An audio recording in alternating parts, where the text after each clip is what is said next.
जय अंबे मित्रों, गुजकेट 2016 चाले छे। 31मो प्रश्न 2016 गुजकेट। कया संकीर्णना 1 लीटर 0.1 मोलर जलीय द्रावण में 1 लीटर 0.1 मोलर जलीय द्रावण कયું संकीर्ण? खास याद रखो, आ संकीर्णनु जलीय द्रावण है। आ प्रश्न 99% पूछाशे आ वखते। जेई नीट में तो बहुत ज वार पूछाय छे। 0.1 मोलर AgNO3 आ देखाय एवुं राखजे भाई। 0.1 मोलर जोई लेजे, आखुं देखावुं जोईए। AgNO3 नु जलीय द्रावण उमेरता जलीय द्रावण उमेरता 18.8 ग्राम अवक्षेप मळे छे। 18.8 ग्राम अवक्षेप मळे छे। तो ते संकीर्ण कयुं हशे? एटले कयुं संकीर्ण एवुं पहेलुं ज पूछ्युं। कया संकीर्णना 1 लीटर 0.1 मोलर जलीय द्रावण में 0.1 मोलर AgNO3 नु द्रावण उमेरता 18.8 ग्राम अवक्षेप मळे। चलो हवे हूँ तमने आंसर आपू। कोईपण संकीर्ण छे कौंसनी बहार Cl होय तो ते AgCl ना अवक्षेप आपे। कौंसनी बहार Cl होय तो AgCl ना अवक्षेप आपे। Ag नो परमाणु भार 108,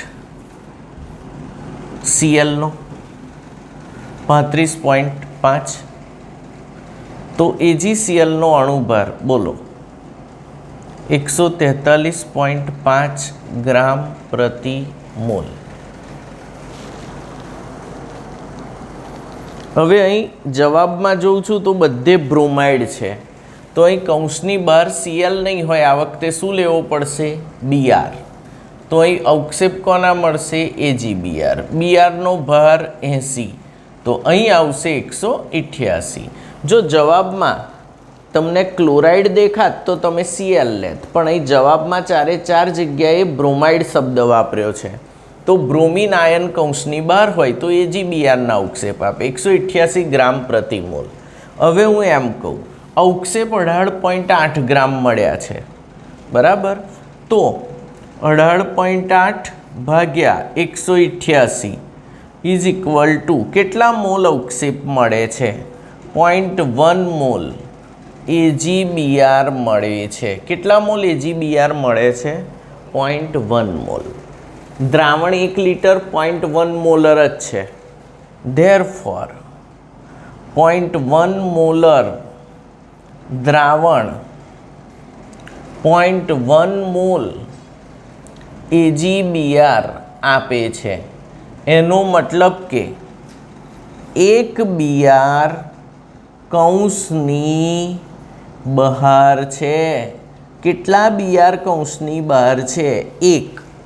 जो अहीं 0.1 मोलर द्रावण 0.2 मोल AgBr आपत तो 2 Br कौंसनी बहार गणाय। अहीं 0.1 मोलर द्रावण 0.3 मोल होत तो 3 Br कौंसनी बहार गणात, पण अहीं 0.1 ए 0.1 छे एटले एक ज Br कौंसनी बहार छे। हवे जवाब जुओ, ऑप्शन ए शब्दों में आप्युं छे पेंटा एमाइन ब्रोमाइडो कोबाल्ट 3 ब्रोमाइड। तो पहला कोबाल्ट 3 ब्रोमाइड, कोबाल्ट +3, ओके। पेंटा एमाइन एटले NH3 केटली वार? 5 वार। हवे 5 ने बीजो एक ज Br जोड़ाय, कारण के सवर्गांक कोबाल्टनो केटलो छे? 6। तो अहीं कौंस पूरो थई गयो। हवे आ +3 ने बेलेन्स करवा एक ज Br आयो, तो कौंसनी बहार केटला Br हशे?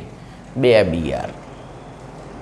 तो आ जवाब आई सके नहीं, option B. Tetra amine dibromido cobalt 3 bromide. ચલો, કોબાલ્ટ 3 એટલે CO+3, ટેટ્રા એમાઇન એટલે NH3 4. હવે આનો સવર્ગાંક કેટલો? 6, તો 4 આવી ગયા. બીઆર કેટલા જોઈશે? 2. હવે બીઆર આ +3 ને બેલેન્સ કરવા માટે 2 બીઆર આવી ગયા. કૌંસની બહાર કેટલા બીઆર જુએ? 1 જ. તો અહીં તમારો આ જવાબ એકદમ સાચો આવે. અહીં 0.1 એ 0.1 છે, આ જવાબ સાચો. આ ક્યારે આવે? 0.1 મોલર સંકીર્ણનું જલીય દ્રાવણ 0.2 મોલ અવક્ષેપ આપે તો આ સાચો ગણાય, નહીં તો આ સાચો ગણાય. આ બરાબર મેં સમજાયો જ, કારણ કે ઘણીવાર આ પૂછાયેલો પ્રશ્ન છે. ચલો નેક્સ્ટ ક્વેશ્ચન. કયા સંકીર્ણની ચુંબકીય ચાકમાત્રા સૌથી વધુ હશે? હવે સંકીર્ણો પૂછે છે ઘણીવાર આ રીતે.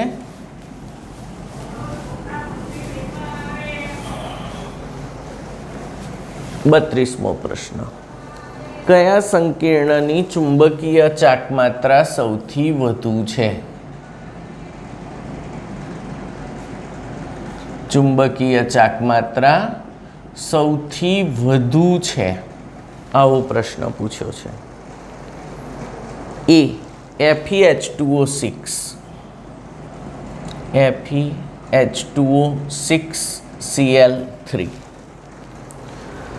ચલો ગણો. અહીં Fe ઓક્સિડેશન આંક x, આનો 0, આનો -3, x + 0 - 3 = 0, x બરાબર +3. Fe +3 લો તો આર્ગોન 3d5 4s0 આવે. d5 એટલે 1 2 3 4 5, n બરાબર 5, મ્યુ બરાબર √n × n + 2 બોર મેગ્નેટોન અનુસાર 5.92 bm આવશે ચુંબકીય ચાકમાત્રા. 5.92 એ સંકીર્ણો માટે મહત્તમ છે. ઓપ્શન એ જ સાચો જવાબ આવશે. Option B K4FeCN6, option C K3FeCN6 અને ચોથો COH2O6+3. તો બાકી નાની જાતે ગણજો, પ્રેક્ટિસ થશે. આ કરાયેલા જ છે મેં, મારા ચેપ્ટર જ્યારે ચલાવ્યું તારા બધાના આકારને ચાકમાત્રા ગણાઈને કરાયા છે. પ્રેક્ટિસ કરજો. 33. કયું સંયોજન સૌથી ઓછું પ્રતિક્રિયાત્મક છે? 33. કયું સંયોજન સૌથી ઓછું પ્રતિક્રિયાત્મક છે? ચલો. એ એસિટોફિનોન. એસિટોફિનોન આ બહુ વાર પૂછાય છે.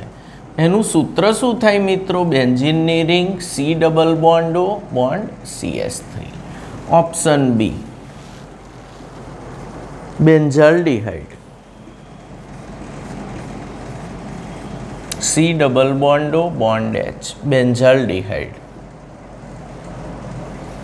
Option C formaldehyde,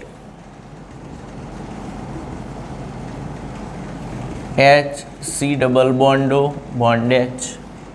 option D benzophenone. Benzophenone means બેન્ઝીનની ring, C double bond O બેન્ઝીનની રિંગ. હવે કાર્બોનિલ સમૂહની પ્રતિક્રિયાત્મકતા ભણાવતી વખતે મેં તમને બરાબર સમજાવ્યું હતું. આ કાર્બોનિલ સમૂહ છે. તો ભાઈ કાર્બોનિલ સમૂહમાં આની આજુબાજુ જે સમૂહ જોડાયેલા હોય એ જો બહુ મોટા હોય તો પ્રતિક્રિયાત્મકતા ઘટાડશે, અને નાના હોય તો પ્રતિક્રિયાત્મકતા વધારશે. તો અહીં ચોખ્ખું જ દેખાય છે, આમાં બેવ બેન્ઝીનની રિંગ છે તો પ્રતિક્રિયાત્મકતા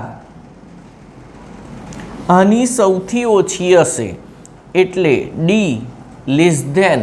હવે જુઓ, આ ના આવે. આમાં એક બેન્ઝીન છે અને આમાં એક બેન્ઝીન ને બીજી બાજુ CH3 છે, તો D લેસ ધેન A, કારણ કે આમાં બેન્ઝીનને H છે અને બેન્ઝીનને CH3, CH3 એ H કરતાં મોટું છે. ચલો લેસ ધેન. હવે આ બેમાં કોણ આવે? તો કે આમાં બેન્ઝીન છે એટલે B આવે. Less than formaldehyde. તો ઘણીવાર એવું પણ પૂછે સૌથી વધુ પ્રતિક્રિયાત્મક કોણ છે? તો ફોર્માલ્ડિહાઇડ. સૌથી ઓછો બેન્ઝોફિનોન, કારણ કે જેમ કાર્બોનિલ કાર્બન પર ભીડ વધે તેમ પ્રતિક્રિયાત્મકતા ઘટે. સમજાયેલો ટોપિક છે. ચલો નેક્સ્ટ 34મો.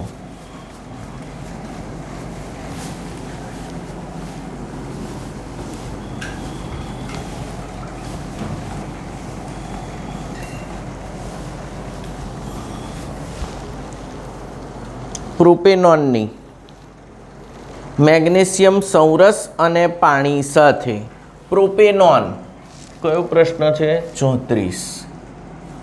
પ્રોપેનોન એટલે CH3 C double bond O bond CH3. Now this is propanone અથવા એસિટોન. આના 2 મોલ પ્રક્રિયા કરે MgHg મેગ્નેશિયમ સંરસ અને પાણી MgHgH2O. તો બહુ જ જાણીતું રિએક્શન છે. આંશિક રિડક્શન થશે. પ્રક્રિયા કઈ છે? રિડક્શન. આંશિક થશે. આ પાઈ તૂટશે, અહીં H ને અહીં H મળશે. શું બનશે? CH3C. અહીં મળશે OH, અહીં CH3O ને O. આવો નવો બીજો અણુ જોડાશે COH, CH3 CH3. આનું નામ બોલો. Option A. ઓપ્શન A આવ્યો. 2,3 dimethyl butane 2,3 diol. 2,3 dimethyl butane 2,3 diol. આ જાણીતું રિએક્શન છે, યાદ રાખજો. 35. એસિડિક પ્રબળતાનો કયો ક્રમ અયોગ્ય છે? એસિડિક પ્રબળતાનો કયો ક્રમ અયોગ્ય છે? ચલો ધ્યાનથી જુઓ. પહેલો તો એમાં આવું આપ્યું છે ઓપ્શન એમાં NO2 COOH greater than COOH greater than COOH ને અહીંયા CH3. હવે ભાઈ આ જોતા તો એવું લાગે છે ઓપ્શન એ કે આ NO2 આ ઇલેક્ટ્રોન ખેંચનાર છે -I, અને -I અસરવાળા સમૂહ પેરામાં બેઠા હોય તો એસિડિક પ્રબળતાને વધારે. ચેપ્ટર નંબર 12માં આ ટોપિક ડિસ્કસ કર્યો, જોજો જરા. વધારે તો આ વધારે છે, કશું જ ચોટેલું નથી પેરામાં, મીડિયમ. અને આ ઇલેક્ટ્રોન દાતા એટલે +I સમૂહ છે, તો આ એસિડિક પ્રબળતાને ઘટાડશે. એકદમ સાચું. પણ આપણને ખોટું પૂછ્યું છે. ઓપ્શન B ચેક કરીએ. આવું આપ્યું છે CH3 CH2 CH COOH Cl. તો આ મૂળ કાર્બન છે, આ આલ્ફા છે. Greater than CH3 CH Cl CH2 COOH. આ મૂળ, આ આલ્ફા, આ બીટા. એટલે ભાઈ આગળ અહીં આગળ આના પર Cl છે, CH2 Cl પછી આગળ તો આ ગેમા. તો આલ્ફા બીટા ગેમા જેમ જેમ -I વાળો સમૂહ મૂળ કાર્બનથી દૂર જતો જાય તેમ તેમ એસિડિક પ્રબળતા ઘટતી જાય છે. એસિડિક પ્રબળતા ઘટતી જાય છે. આ પણ સાચું છે, આ સાચું છે, આ પણ સાચું છે. હવે ઓપ્શન C જોઈએ.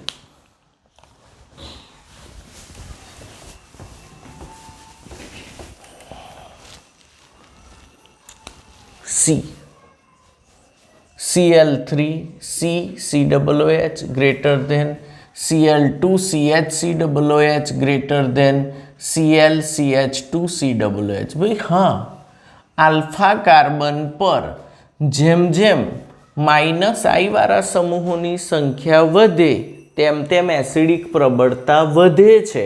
ટ્રાઇક્લોરોએસિટિક acid greater than dichloro greater than monochloroacetic acid એકદમ સાચું છે. તો આ પણ સાચું છે. તો ખોટું કયું હશે? ડી. અને તમને શું પૂછ્યું છે?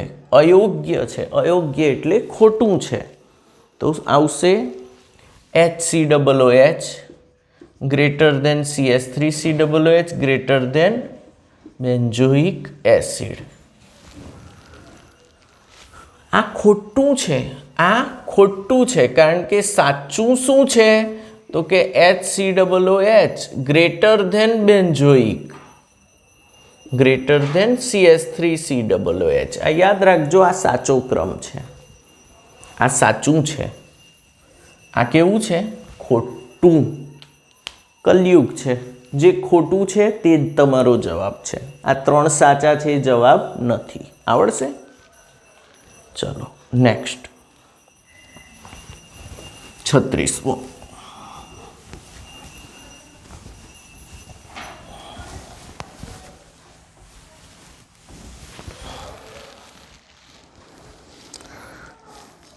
કઈ પ્રક્રિયામાં નાઇટ્રોજનનું સંકરણ બદલાય છે? 36. કઈ પ્રક્રિયામાં નાઇટ્રોજનનું સંકરણ બદલાય છે? આવો ક્વેશ્ચન છે. ઇથાઇલેમાઇન. ઓપ્શન એ ઇથાઇલેમાઇન એટલે C2H5NH2. ઓકે, એરા પર આપ્યું CH3CH2Cl. તો -HCl થશે. અહીં હુમલો કરી દેશે, આ Cl નીકળી જશે. શું બનશે? C2H5NH bond C2H5. તો ભાઈ આમાં નાઇટ્રોજનનું સંકરણ sp3 જ હતું અને આમાં પણ નાઇટ્રોજનનું સંકરણ sp3 જ રહેશે. આ 1 ડિગ્રી હતો, આ 2 ડિગ્રી થયો, પણ સંકરણ તો એવું ને એવું જ રહે છે. એમોનિયામાંથી બનેલા છે આ બધા. 1 Hનું વિસ્થાપન થાય તો 1 ડિગ્રી, 2 Hનું થાય તો 2 ડિગ્રી. Next ethyl chloride.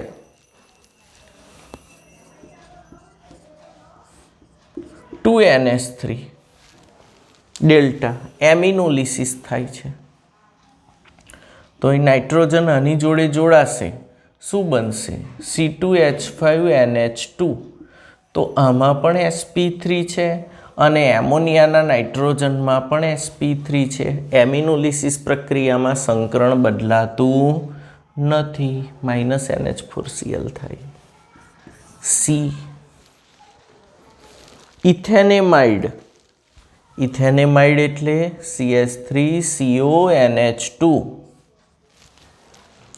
LiLH4H2O reduction છે. LiLH4 ને H2O.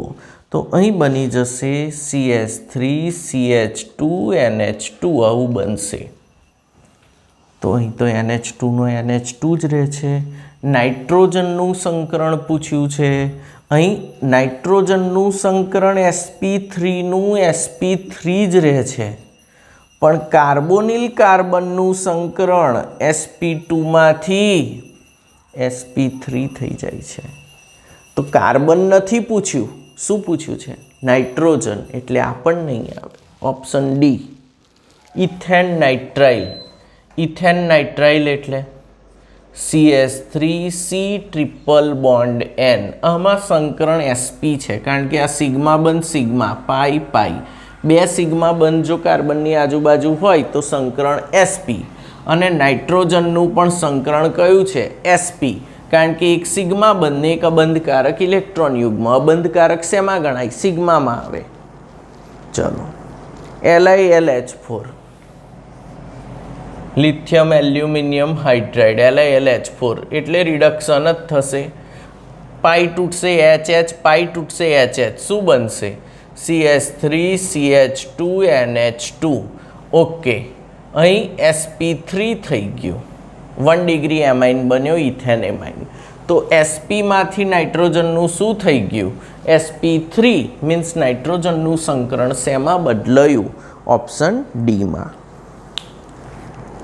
ચાલો 37મો પ્રશ્ન.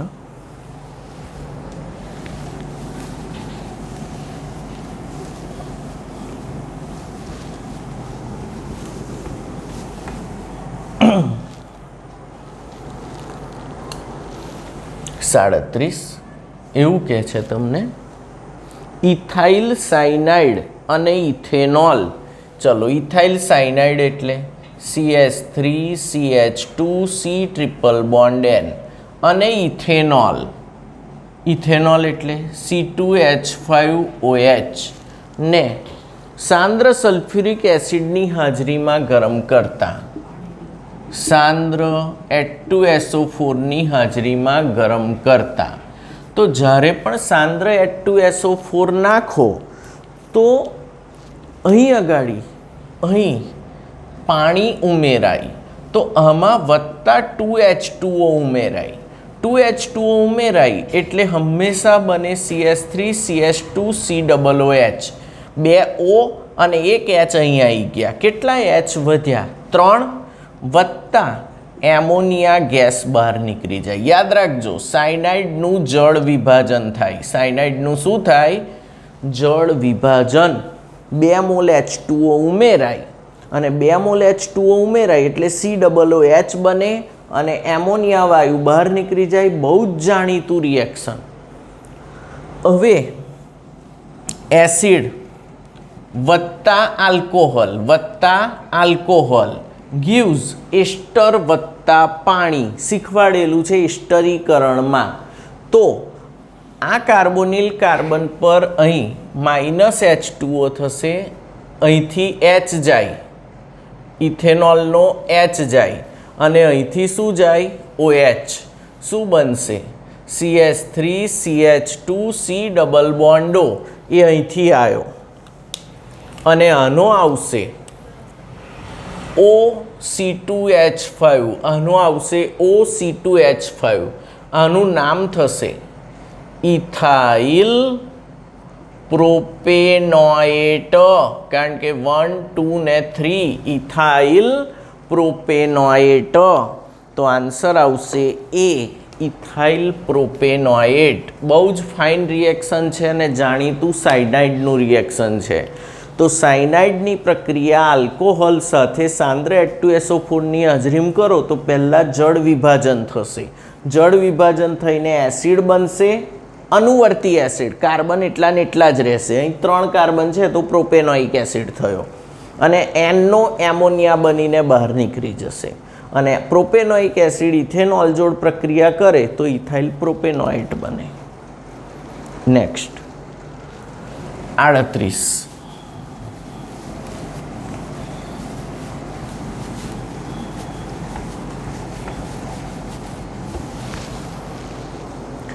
કયો એસિડ ઝ્વિટર આયન ધરાવે છે?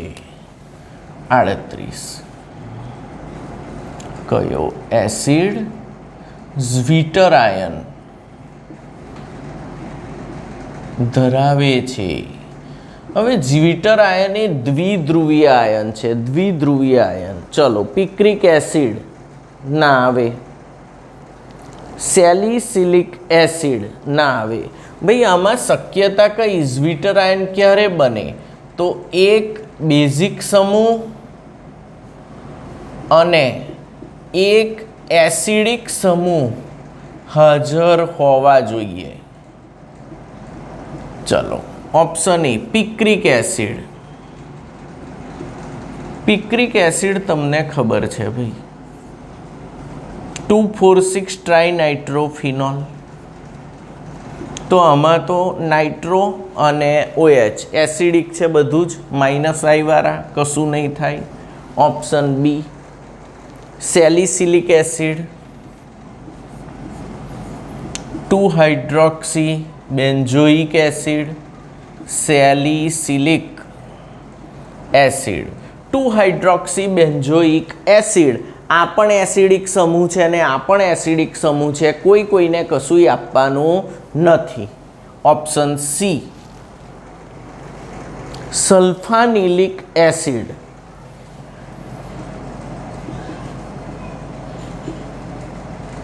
સલ્ફાનિલિક acid means aniline sulphonic acid. હા, સલ્ફા એનિલિક એસિડ આ ઝ્વિટર આયન બને એનું રીઝન આપું. આ એસિડ સમૂહ છે અને આ બેઝ સમૂહ છે. એસિડ સમૂહ H+ આપશે અને આ H+ સ્વીકારશે મીન્સ આમાંથી આવું સ્વરૂપ બનશે. જુઓ, અહીંથી H+ અહીં જાય તો શું બને? NH3+ થશે. H+ આવ્યો અને અહીં આગળ SO3 કેવો રહી જશે મિત્રો? માઇનસ.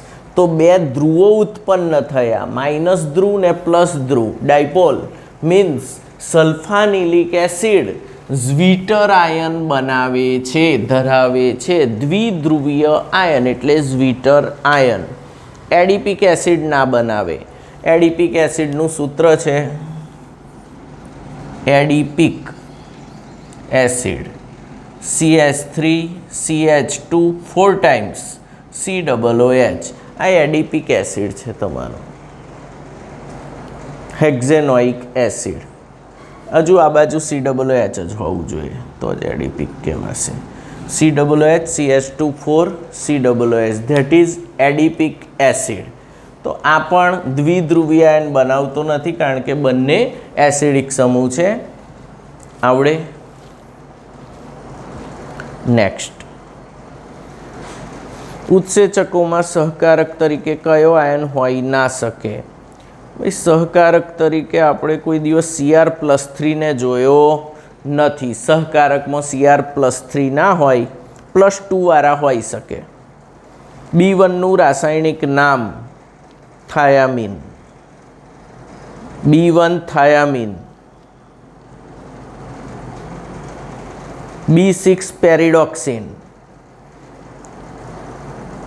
B2 રિબોફ્લેવિન અને vitamin E alpha tocopherol. Vitamin E alpha tocopherol. છતાં તમારા કોર્સમાં નથી B1નું રાસાયણિક નામ થાઇમીન થાય. B2 એટલે રિબોફ્લેવિન, B6 એટલે પેરિડોક્સિન ને આલ્ફા ટોકોફેરોલ એટલે વિટામિન E.